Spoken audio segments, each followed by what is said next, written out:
Greetings, citizens of the world.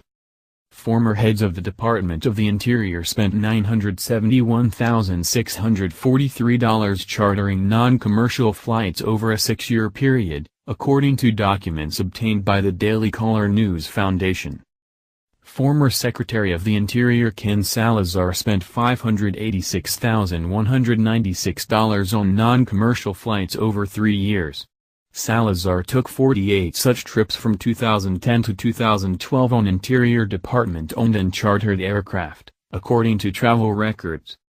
Salazar's successor, former Secretary of the Interior Sally Jewell, took 33 trips on non-commercial flights from 2013 to 2016. Jewell's flights cost $385,438. According to Interior Department records prepared for congressional investigators. The news comes as top Trump administration officials take heat for chartering flights at taxpayer expense. Secretary of the Interior Brian Zink is one of those officials under fire. Zink has spent $72,849 on non-commercial flights so far in 2017. Including one $8,066 trip on an Interior Department-owned aircraft, according to records.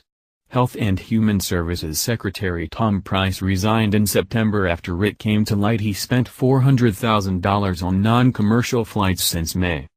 Media reports have also called out Environmental Protection Agency Administrator Scott Pruitt and Treasury Secretary Steve Mnuchin for taking non-commercial flights. Critics have compared Zink's and others' flying habits to Price's.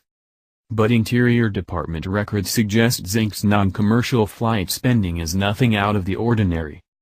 Zink's charter flight spending for 2017 is the lowest amount of any year since 2010, according to Interior Department records provided to the House Committee on Natural Resources. Officials provided records on non-commercial flights paid for out of Interior's budget, meaning costs for flights on military aircraft. Other agencies as Aircraft and Air Force One were not included. In the wake of accusations against Zink and other cabinet members, lawmakers requested records of travel on government-owned, rented, leased, or chartered aircraft and each use of a government-owned, rented, leased, or chartered aircraft by the Secretary of the Department of the Interior since January 20, 2009. The DCNF obtained records sent to the House Committee. Those documents show former Interior Secretaries often spent much more on chartered flights than Zink. Salazar, who took over the Department of the Interior in January 2009, spent $208,245 on non-commercial flights in 2010. Salazar took 16 trips on private planes and government-owned aircraft. All of those trips were signed off by Interior Department's solicitor or deputy solicitor. Jewell, who was confirmed in April 2013, spent $101,846 for 12 trips on non-commercial flights using government-owned aircraft or chartered flights. The next year, Jewell spent $122,259 on non-commercial flights. Salazar now works at the law firm WilmerHale. Jewell is a fellow at the Institute of Politics at Harvard Kennedy School. Neither WilmerHale nor the Institute of Politics responded to the DCNF's request to interview Jewell and Salazar. There are valid reasons why Interior Secretaries can spend so much on non-commercial travel, and federal rules require all non-commercial travel to be approved by the department's solicitor or deputy solicitor. The Interior Department manages more than 418 million acres of land, mostly in the western reaches of the country. Overseas territories also fall under the department's purview. Whoever heads the Interior Department must travel thousands of miles often to remote parts of the country inaccessible by commercial aircraft.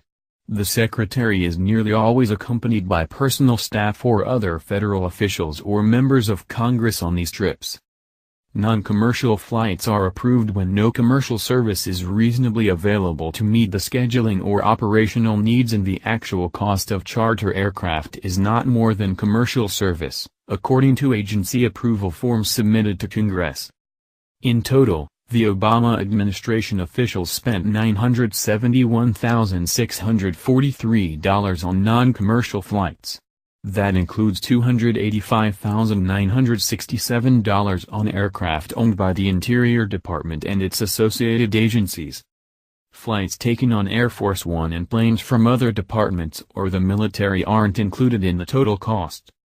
The Washington Post recently called into question a more than $12,000 flight Zink took from Las Vegas, Nevada, to Kalispell, Montana, because an oil and gas executive owned the chartered plane. Zink's staff said the flight was chartered because no commercial flights could get the secretary to Montana by 8:30 a.m. the following morning. WAPO left out some crucial details from their story, including the fact the plane was chartered through a contractor that's been working with the department since 2014. Career officials selected the charter company to shuttle Zink to scheduled events during his trip in late June, and department ethics officials and attorneys approved travel plans. Reporters also pointed out Zink missed the flights because he was speaking to a professional hockey team owned by a former campaign donor. However, Zink's speaking to the hockey team did coincide with official business. His meeting with the hockey team was part of a larger tour of western states. Ethics and legal officials also cleared Zink's talk and accompanying travel. A liberal group has filed a complaint to federal investigators on Zink's talk, alleging it may violate the Hatch Act, which prohibits federal officials from politicking at taxpayer expense. Interior Department's Inspector General is looking into the flight. It doesn't seem like the ethics officials knew the true reason behind the trip, to speak to the employees of a campaign donor.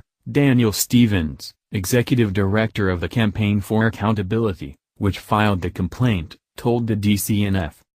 But Jewell said Zink was well within his rights to attend the political event if it coincides with official business.